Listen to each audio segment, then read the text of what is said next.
This is a real case based on multiple similar matters handled in practice. Details have been anonymized, but the legal structure is accurate. It reflects a situation many foreign investors in Vietnam quietly face. The client was a Korean national, a long-term investor in Vietnam with manufacturing and distribution interests.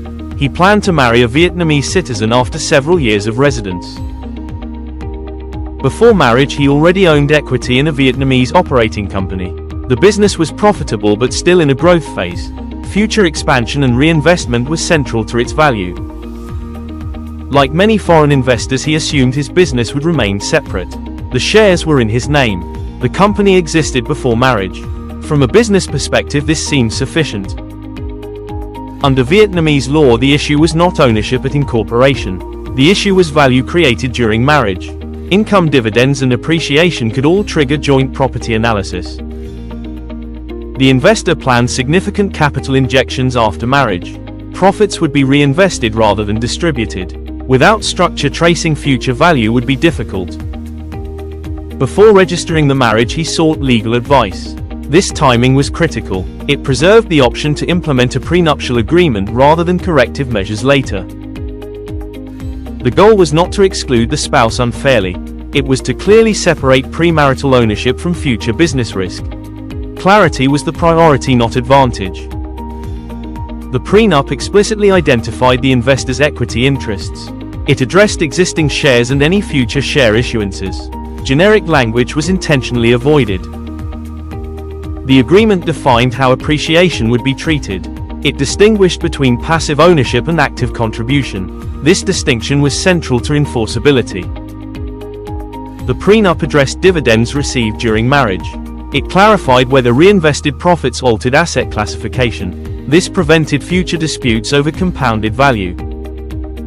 The investor remained sole decision-maker for the business. The prenup clarified that management authority was not marital property. This protected operational control. Full financial disclosure was provided before signing. The spouse had independent opportunity to understand the agreement. Consent was documented and unambiguous.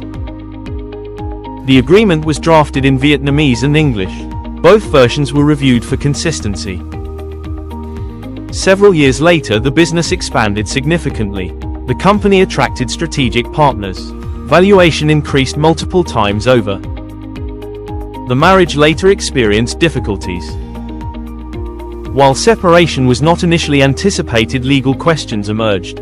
Business exposure became a concern. The prenuptial agreement provided a clear framework. Ownership classification was not disputed. Negotiations focused on resolution rather than entitlement.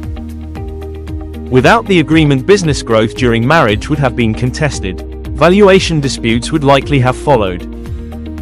Operational stability would have been threatened. The success of the prenup was not accidental.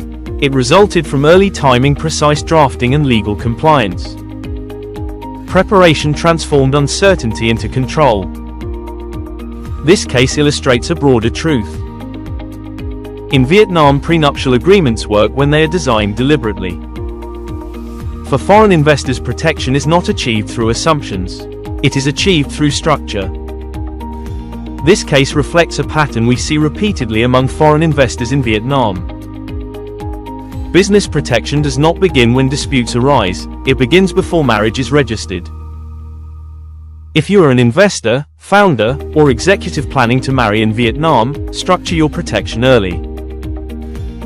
Contact LTS Law at lts.com.vn for confidential legal guidance on drafting a prenuptial agreement that aligns with Vietnamese law and your business interests.